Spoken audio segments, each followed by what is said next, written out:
Assalamualaikum warahmatullahi wabarakatuh. Kawan-kawan sekalian, sebangsa setanah air, udah pada nonton debat nggak semalam?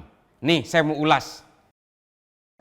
Kita akan dihormati, kita akan menjaga kepentingan nasional kita. Kalau kita buka buku ilmu pengetahuan yang paling dasar, kekuatan nasional harus ada kekuatan militer. Tanpa kekuatan militer, sejarah peradaban manusia mengajarkan bahwa bangsa itu akan dilindas seperti di Gaza sekarang ini.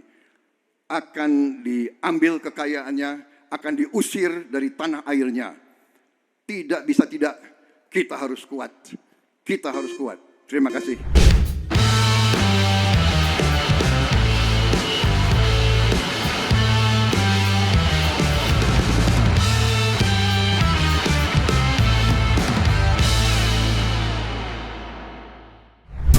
Semua pasti kerja. Lanjutkan. Saya harus memberikan fakta yang sebenarnya dari apa yang disampaikan oleh Prabowo tadi malam. Satu pernyataan dari Prabowo yang sangat menarik adalah tentang pernyataan dia, apalagi kalau bukan yang pertama kali diucapkan oleh Prabowo. Satu, misalnya gini, militer harus kuat, militer harus kuat. Kalau militer kita lemah, maka negara kita akan ditindas. Negara yang militernya tidak kuat, maka semua kekayaan alamnya akan dirampas bangsa asing dan negara itu akan diduduki oleh bangsa asing. Mari kita bedah secara keilmuan. Karena tadi malam Prabowo mengatakan berdasarkan literatur sejarah. Satu, tidak semua negara memiliki kekuatan militer. Contoh Jamaika, Andorra, termasuk juga negara-negara di Kepulauan Pasifik seperti Palau, Nauru dan sebagainya. Mereka tetap menjadi negara berdaulat. Mereka tidak punya tentara. Bahkan Jamaika juga tidak punya. Panama juga tidak punya. Ini semua negara berdaulat. Negaranya aman-aman saja. Tapi mereka juga punya satu kesatuan polisi yang sanggup menjaga keamanan bangsa mereka. Jadi penentu dari trajektori keamanan suatu negara itu jauh lebih penting sebenarnya. Tapi bukan berarti kalau tidak punya tentara dia akan menjadi aman. Maka premis yang dilakukan oleh Prabowo bahwa militer harus kuat itu sebenarnya terbantahkan bahwa militer harus kuat adalah penentu dari kekuatan suatu negara. Lalu Prabowo juga mengandaikan dengan Gaza misalnya. Gaza lemah ditindas karena tidak punya militer yang kuat. Mari kita bedah juga. Jerman kalah perang 2 kali dalam Perang Dunia Pertama dan Perang Dunia Kedua. Jerman memiliki tentara paling kuat di Eropa, tapi mengapa mereka kalah? Pada Perang Dunia Pertama, Jerman memiliki tentara yang kuat tapi tidak sanggup membuat peluru yang menjadi penentu dari kekuatan militer suatu negara. Pada Perang Dunia Kedua, Jerman sudah hampir menguasai seluruh Eropa, tapi kemudian kalah oleh serbuan tentara merah Rusia yang kemudian meluluh lantakkan Berlin sehingga akhirnya Hitler melakukan bunuh diri di dalam bunker keselamatan dia. Eva Braun juga menelan racun yang berupa kapsul dan anjing kesayangannya yang bernama Blondie juga ikut diracun oleh Hitler. Ini adalah bukti bahwa militer yang kuat bukan ukuran kekuatan suatu negara. Lalu mengapa negara-negara yang tidak punya militer, kekuatan militer itu bisa tetap menjadi negara berdaulat?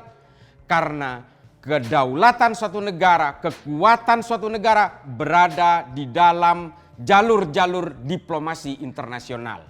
Mengapa Gaza kemudian ditindas oleh Israel? Karena tidak punya jalur diplomasi dan lobi internasional yang kuat. Jamaika, Costa Rica, Andorra, Vatikan dan sebagainya memiliki jalur diplomasi yang kuat.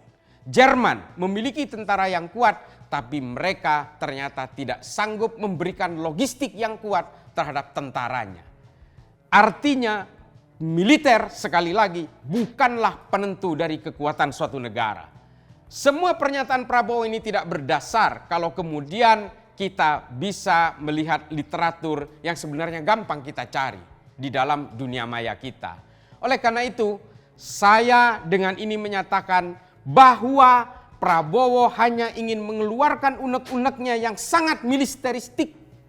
Prabowo sejak dulu ingin membuat struktur junta militer di dalam negara kita kalau dia berkuasa.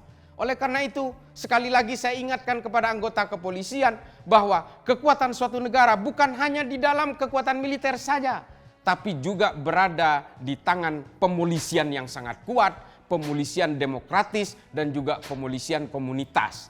Oleh karena itu, kita semua seharusnya sadar bahwa negara ini harus tetap menjunjung tinggi supremasi sipil, tetap menjunjung tinggi demokrasi yang memberikan kekuasaan kepada civil supremacy. Yang terakhir, ada komentar dari Pak Jokowi hari ini yang menyatakan bahwa debat tidak boleh menyerang personal, yang boleh diserang hanya kebijakan, harus substansi. Saya ingatkan sekali lagi, seorang yang mencela-mencela memang tidak punya daya ingat yang kuat. Debat Pilpres tahun 2019, Pak Jokowi justru menyerang secara personal kepada Prabowo ketika dia mengungkit-ungkit soal kepemilikan tanah 220.000 hektar di Kalimantan Timur dan menguasai 120.000 hektar di Aceh Selatan. Nah, ini juga diungkap oleh Pak Jokowi dalam debat Pilpres 2019. Apakah itu kebijakan? Bukan, itu personal. Makanya Pak Jokowi kalau memang ternyata terpukul oleh jagoannya tadi malam yang keok, anjlok, janganlah membuat komentar yang justru sebenarnya menghunjam dadanya sendiri. Pak Jokowi pernah menyerang personal Pak Prabowo dalam debat Pilpres 2019. Itu saja yang bisa saya sampaikan dalam kesempatan ini. Mudah-mudahan bermanfaat bagi semuanya. Salam. Saya tahu Pak Prabowo memiliki lahan yang sangat luas di Kalimantan Timur. Mohon maaf.